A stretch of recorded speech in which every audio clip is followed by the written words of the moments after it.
Welcome to all of you.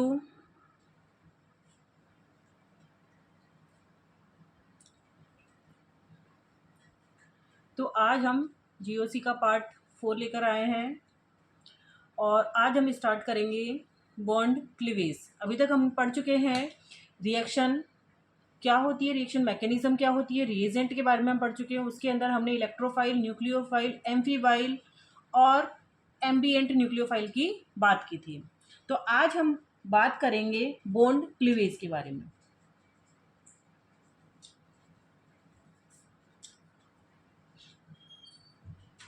कोई भी reaction यदि होती है तो मैंने बताया था फर्स्ट क्लास में कि ओल्ड कोवेलेंट बॉन्ड ब्रेक होते हैं और नए कोवेलेंट बॉन्ड का फॉर्मेशन होता है।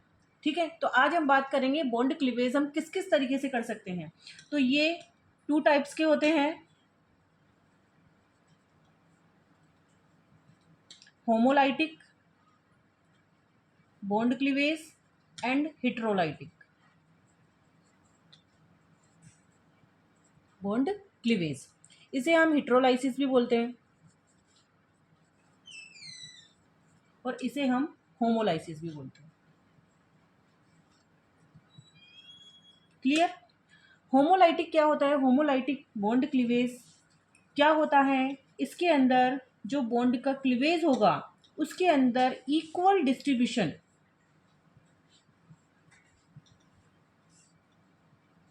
ऑफ इलेक्ट्रॉन्स का इक्वल डिस्ट्रीब्यूशन होगा, जबकि यहां पर अनइक्वल डिस्ट्रीब्यूशन।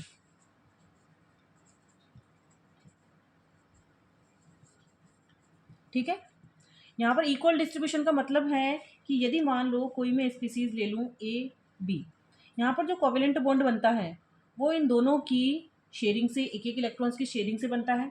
ठीक है, जब हम इन बॉन्ड को ब्रेक करेंगे और सपोज हमने माना ए और बी दोनों की इलेक्ट्रोनेगेटिविटी जो है वो लगभग इक्वल है, तो उस कंडीशन में क्या होगा, इन दोनों में से दोनों की पावर बराबर इलेक्ट्रॉन अट्रैक्ट करने की, तो उस कंडीशन में एक एक इलेक्ट्रॉन दोनों स्पीसीज के पास चले जाएंगे, जिसे हम इस तरह के एरो से शो करते हैं। इस एरो को हम बोलते हैं हाफ हेडेड एरो।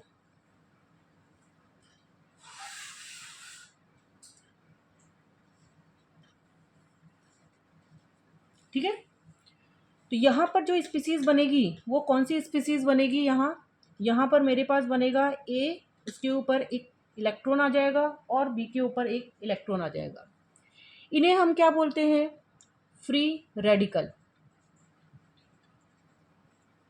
तो होमोलाइटिक क्लीवेज से हमारे पास क्या बना?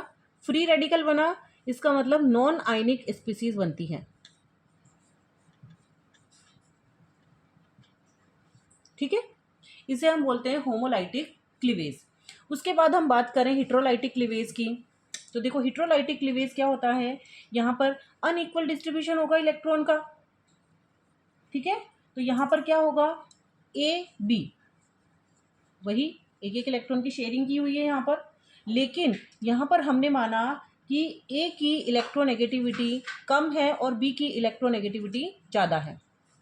उस कंडीशन में बॉन्ड के इलेक्ट्रॉनों को पूरा का पूरा कौन ले जाएगा? बी अपने पास ले जाएगा। ये दोनों इलेक्ट्रॉन बी के पास चले जाएंगे और इस कंडीशन में ए के ऊपर पॉजिटिव चार्ज और बी के ऊपर नेगेटिव चार्ज आ जाएगा।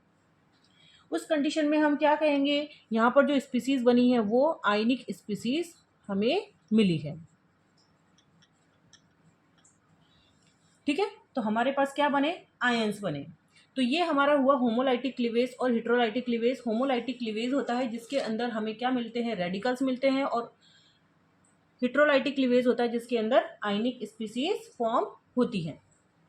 अब उसके बाद कुछ कंडीशन है होमोलाइटिक क्लीवेज की। क्या क्या कंडीशन है कि कब कब हम कहेंगे कि यहाँ पर होमोलाइटिक क्लीवेज होगा?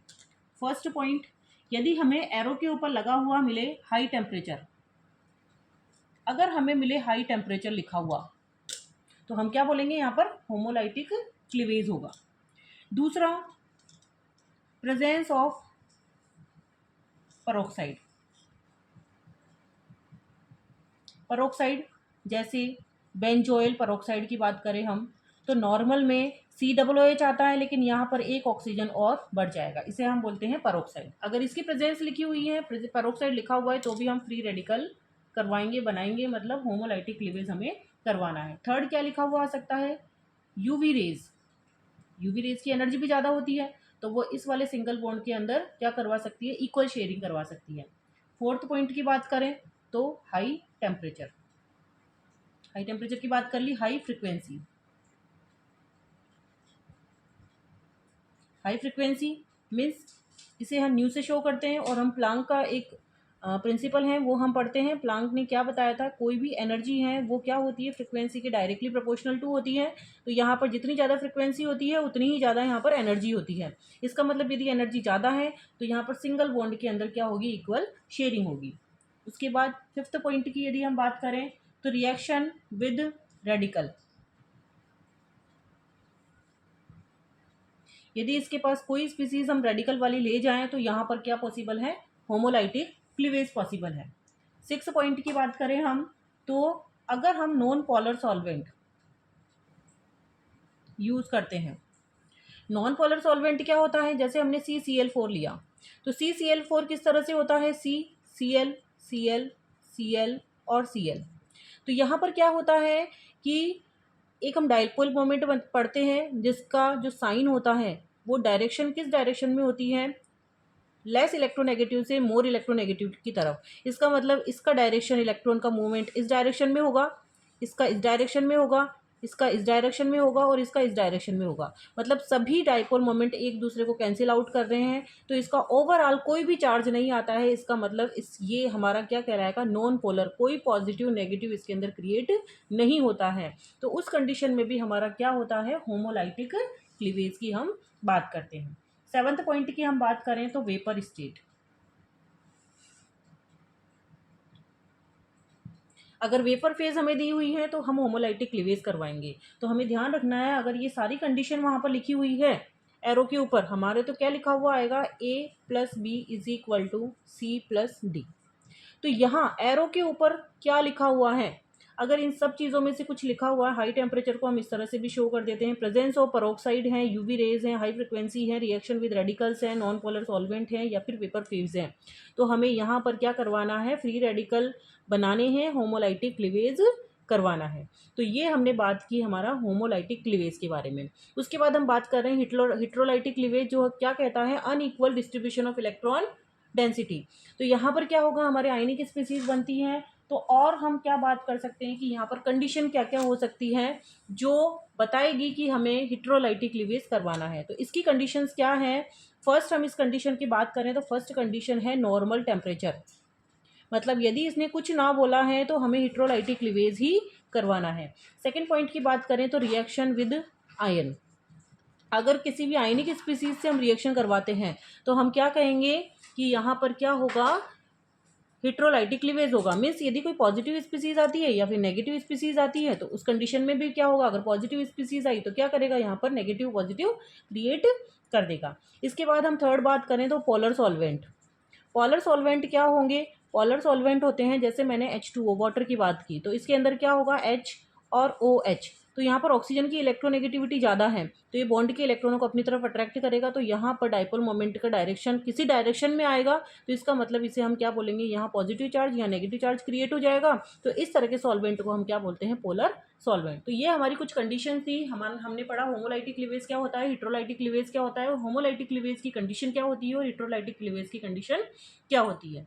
तो ये तो हमारी बात हो गई कि बॉन्ड क्लीवेज किस किस तरीके से हो सकते हैं। अब जब बॉन्ड क्लीवेज हो जाता है तो उसके बाद जो स्पीसीज बनेगी उसे हम क्या बोलते हैं, इंटरमीडिएट। तो हम बात करेंगे इंटरमीडिएट की।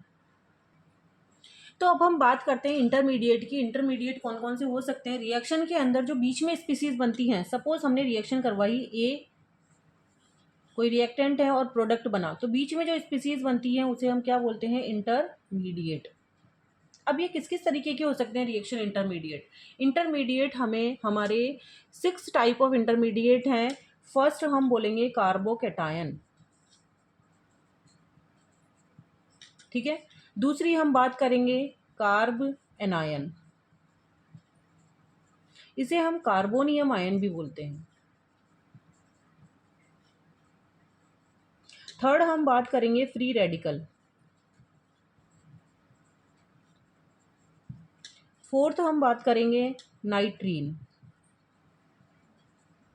फिफ्थ हम बात करेंगे कार्बीन, और सिक्स हम बात करेंगे बेंजाइन।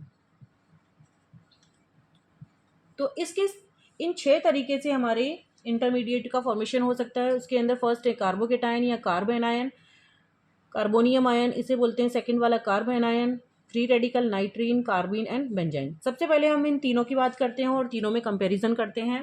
तो हम स्टार्ट करते हैं सबसे पहले carbocation, carbon ion and free radical से।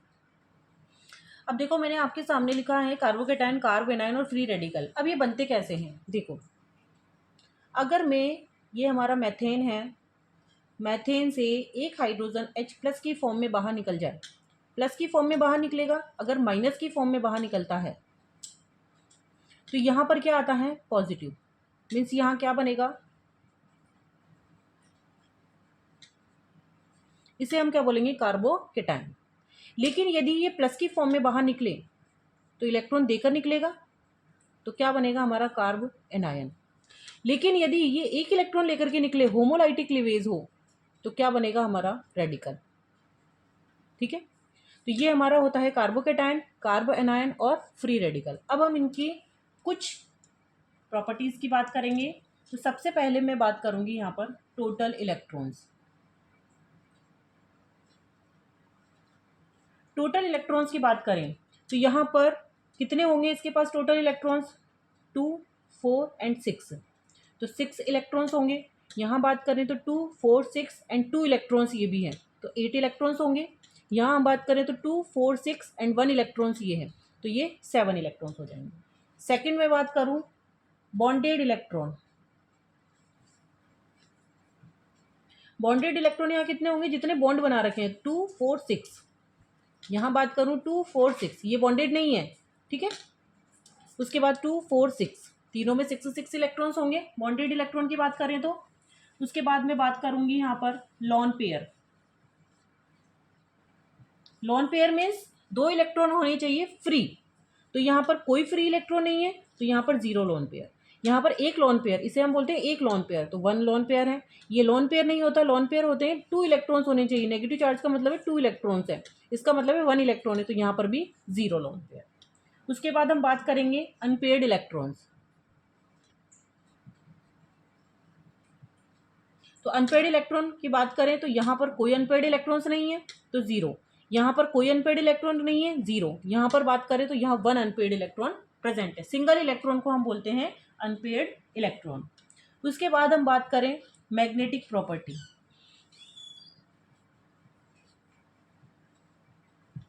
देखो मैग्नेटिक प्रॉपर्टी क्या होती है, अगर किसी भी स्पीसीज के पास अनपेयर्ड इलेक्ट्रॉन्स प्रेजेंट है, यदि प्रेजेंट है, यदि है सिंगल इलेक्ट्रॉन प्रेजेंट है, तो उसे हम बोलते हैं पैरामैग्नेटिक, और अगर नहीं है तो उसे हम बोलते हैं डायामैग्नेटिक। ठीक है, अगर प्रेजेंट है तो पैरामैग्नेटिक का मतलब है कि ये मैग्नेटिक फील्ड से अट्रैक्ट होगा, और डायामैग्नेटिक का मतलब है कि मैग्नेटिक फील्ड से अट्रैक्ट नहीं होगा। अगर किसी के पास इस तरह से एक ही ऑर्बिटल में 2 इलेक्ट्रॉन प्रेजेंट है, तो एक इलेक्ट्रॉन का मूवमेंट क्लॉकवाइज, एक इलेक्ट्रॉन का मूवमेंट एंटी क्लॉकवाइज, इसका मतलब ये दोनों एक दूसरे को कैंसिल कर देंगे। उस कंडीशन में भी यहाँ पर कोई मैग्नेटिज्म डेवलप नहीं होगी, तो ये डायामैग्नेटिज्म कहलाएगा। पैरामैग्नेटिज्म होने के लिए एक सिंगल इलेक्ट्रॉन का प्रेजेंट होना जरूरी है। यहाँ पर कोई सिंगल इलेक्ट्रॉन है, नहीं है, तो ये डायामैग्नेटिज्म होगा।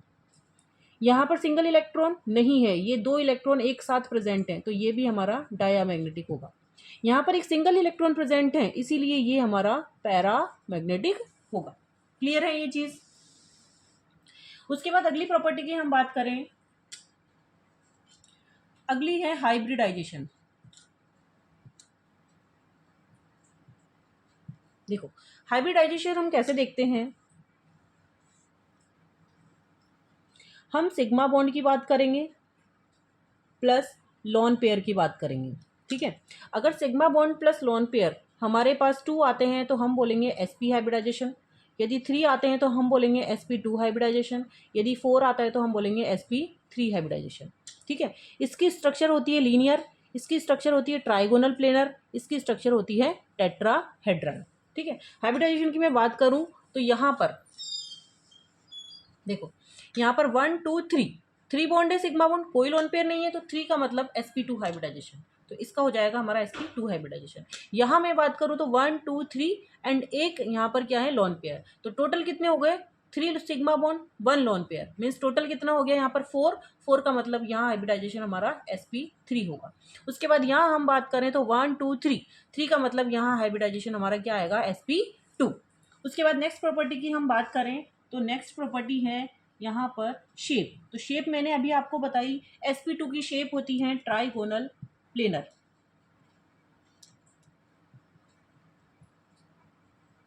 उसके बाद हम sp3 की बात करें तो टेट्राहेड्रल। उसके बाद यहाँ पर भी ट्राइगोनल प्लेनर, लेकिन यहाँ कुछ वेरिएशन आता है। टेट्राहेड्रल ये तब होती,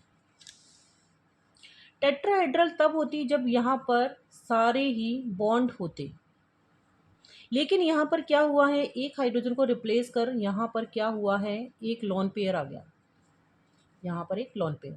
तो लॉन पेयर की वजह से यहाँ क्या होता है, रिपल्शन होता है। रिपल्शन की वजह से ये शेप टेट्राहेड्रल ना रहकर किस में कन्वर्ट हो जाती है, ये कन्वर्ट हो जाती है पायरेमिडल शेप में। ठीक है, तो इसकी टेट्राहेड्रल शेप ना हो करके क्या होती है, पायरेमिडल शेप होती है। ठीक है, उसके बाद हम नेक्स्ट प्रॉपर्टी की बात करें तो नेक्स्ट प्रॉपर्टी है इसकी ऑक्टेट।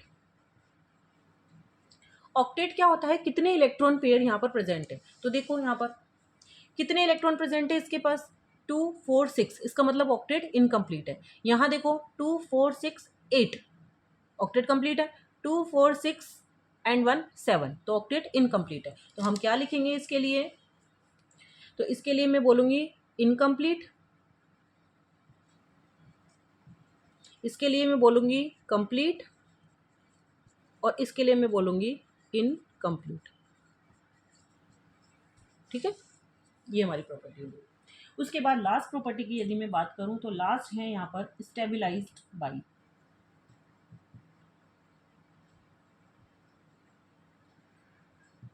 किससे स्टेबिलाइज होगा, अब देखो स्टेबिलाइज का मतलब क्या है, इस पॉजिटिव चार्ज को मुझे स्टेबिलाइज करना है। स्टेबिलाइज का मतलब है चार्ज डिक्रीज होना चाहिए। डिक्रीज कब होगा, जब यहाँ पर कोई इलेक्ट्रॉन डोनेटिंग ग्रुप, इलेक्ट्रॉन देने वाला ग्रुप लगा हुआ हो। अगर कोई इलेक्ट्रॉन देने वाला ग्रुप यहाँ पर लगा हुआ है तो वो क्या करेगा, इसके पॉजिटिव चार्ज को डिक्रीज कर देगा। इसका मतलब इसको स्टेबल करने के लिए मुझे कोई इलेक्ट्रॉन डोनेटिंग ग्रुप यहाँ पर जोड़ना पड़ेगा। इसको मुझे स्टेबिलाइज करना है तो इसके पास ऑलरेडी बहुत ज़्यादा है, ये तो कुछ किसी को देना चाहता है। तो यहाँ पर अगर मैं कोई इलेक्ट्रॉन विड्रॉइंग ग्रुप जोड़ दूँ, जो इलेक्ट्रॉन खींचने वाला ग्रुप होता है, तो क्या करेगा, इस चार्ज को कम कर देगा। तो इसे कौन स्टेबलाइज करेगा, इलेक्ट्रॉन विड्रॉइंग ग्रुप। यहाँ मैं बात करूँ तो इसको भी एक इलेक्ट्रॉन की रिक्वायरमेंट है। तो सेम जो पॉजिटिव चार्ज का होता है वही काम किसका होता है, फ्री रेडिकल का। तो यहाँ पर भी कोई अगर इलेक्ट्रॉन डोनेटिंग ग्रुप इसे मिल जाता है तो ये क्या होगा, स्टेबल हो जाएगा। तो इसका मतलब अगर मैं बात करूँ यहाँ पर तो पॉजिटिव चार्ज की कब स्टेबिलाइज होगा, तब कोई इलेक्ट्रॉन डोनर ग्रुप इससे जुड़ा हुआ हो। ये कब स्टेबिलाइज होगा, जब इलेक्ट्रॉन विड्रॉइंग ग्रुप इससे जुड़ा हुआ हो। और ये कब स्टेबिलाइज होगा, फ्री रेडिकल, जब इलेक्ट्रॉन डोनेटिंग ग्रुप इससे जुड़ा हुआ हो। तो ये सारी प्रॉपर्टीज थी जो हम 3 रेडिकल के बारे में पढ़े। Total electron, bonded electron, lone pair, unpaired electron, magnetic properties, hybridisation, shape, octet, stabilise by. ठीक है, तो यहाँ तक अगर किसी को कोई प्रॉब्लम हो तो एक बार दोबारा से इस वीडियो को आप देख सकते हैं। उसके बाद हम आगे चलते हैं अपने अगले इंटरमीडिएट की तरफ, वो है हमारा नाइट्रीन। अगला इंटरमीडिएट है हमारा नाइट्रीन। देखो नाइट्रीन क्या होता है, हमें पता है NH3, और उसके बाद भी इसके पास एक लोन पेयर होता है। यदि मैं इस हाइड्रोजन को निकाल दूँ एक इलेक्ट्रॉन लेकर, इस हाइड्रोजन को भी निकाल दूँ एक इलेक्ट्रॉन लेकर, तो क्या रहेगा, यहाँ पर 2 हाइड्रोजन रेडिकल यहाँ से निकल जाएंगे और क्या बनेगा, यहाँ पर एक हाइड्रोजन, और इसके अलावा यहाँ पर एक एक इलेक्ट्रॉन दोनों छोड़कर जाएंगे और एक यहाँ पर लोन पेयर। तो ये हमारा लोन पेयर है और ये इलेक्ट्रॉन वो हैं जो ये दोनों हाइड्रोजन यहाँ पर छोड़कर गए थे। इसे हम बोलेंगे नाइट्रीन। अब यहाँ पर हाइड्रोजन भी हो सकता है और कोई ग्रुप भी हो सकता है, तो मैं यहाँ पर इस वैलेंसी को फ्री कर देती हूँ। तो कोई सा भी ग्रुप इससे लगा हुआ हो सकता है, तो इसे हम बोलते हैं नाइट्रीन। अब देखो इसके बारे में हमें जो चीज़ें ध्यान रखनी है वो क्या ध्यान रखनी है कि यहाँ पर बॉन्डेड इलेक्ट्रॉन की बात करूँ मैं,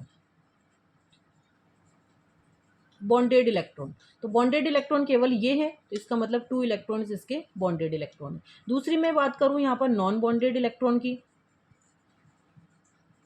तो नॉन बॉन्डेड इलेक्ट्रॉन कितने इसके पास, 1 2 3 4 इलेक्ट्रॉन इसके पास नॉन बॉन्डेड होते हैं। उसके बाद यदि मैं बात करूं कि ये इलेक्ट्रोफाइल होगा या फिर न्यूक्लियोफाइल होगा, तो देखो इसके पास इलेक्ट्रॉन की डेफिशिएंसी है 2 4 6 इलेक्ट्रॉन्स है, तो इसका मतलब इलेक्ट्रॉन की इसके पास डेफिशिएंसी है, इसलिए किसकी तरह काम करेगा, एक इलेक्ट्रोफाइल की तरह काम करेगा। ठीक है। उसके बाद नाइट्रीन जो है वो 2 तरीके की होती है, ये हम कार्बन में भी पढ़ेंगे। एक होती है सिंगलेट और एक होती है ट्रिपलेट। देखो क्या डिफरेंस है इन दोनों के अंदर। सिंगलेट नाइट्रीन की यदि मैं बात करूं तो यहाँ पर नाइट्रोजन के साथ एक सिंगल बॉन्ड है और यहाँ पर एक लॉन पेयर है। इसके बाद ये जो 2 इलेक्ट्रॉन्स हैं, यदि मैं इन दोनों इलेक्ट्रॉन्स को इस तरह से एक ही ऑर्बिटल में फिल कर दूं, तो यहाँ पर इसे मैं बोलूँगी सिंगलेट नाइट्रीन। और यदि मैं क्या करूँ, इन दोनों इलेक्ट्रॉन्स को इस तरह से अलग अलग ऑर्बिटल में फिल कर दूँ, तो मैं क्या बोलूँगी, इसे ट्रिपलेट नाइट्रीन। ठीक है। यहाँ पर अगर मैं इसका हाइब्रिडाइजेशन निकालूँ तो इसका हाइब्रिडाइजेशन क्या आएगा, 1 और 2। तो क्या हाइब्रिडाइजेशन आएगा, 2 का मतलब sp हाइब्रिडाइजेशन।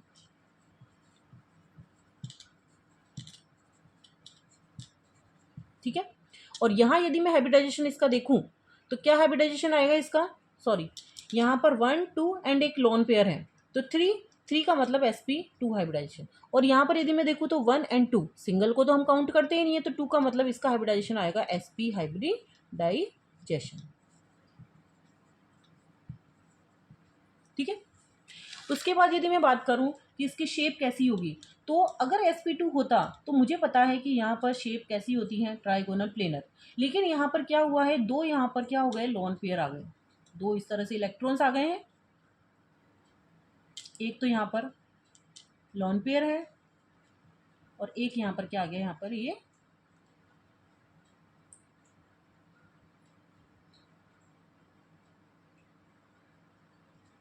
ठीक है, इस तरह से यहाँ पर ये। और यहाँ यदि मैं बात करूँ तो इसकी शेप कैसी हो जाएगी, इसकी मैं बात करूँ तो इसकी शेप कैसी हो जाएगी, ट्राइगोनल प्लेनर, और इसकी शेप कैसी हो जाएगी, लीनियर।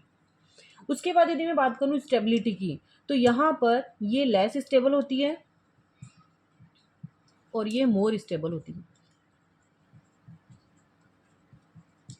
हमेशा ट्रिपलेट, कार्बन की बात करो चाहे नाइट्रोजन की बात करो, ट्रिपलेट फॉर्म ज़्यादा स्टेबल होती है और सिंगलेट फॉर्म लेस स्टेबल होती है। क्लियर है ये सब चीज़ें। उसके बाद हम नेक्स्ट इंटरमीडिएट की बात करते हैं, कार्बन इंटरमीडिएट। ठीक है। तो यहाँ पर सिंगलेट, ट्रिपलेट कार्बन। सिंगलेट के अंदर दोनों इलेक्ट्रॉन जो हाइड्रोजन छोड़कर गया था वो एक ही ऑर्बिटल में होते हैं, जबकि यहाँ पर अलग अलग ऑर्बिटल में होते हैं।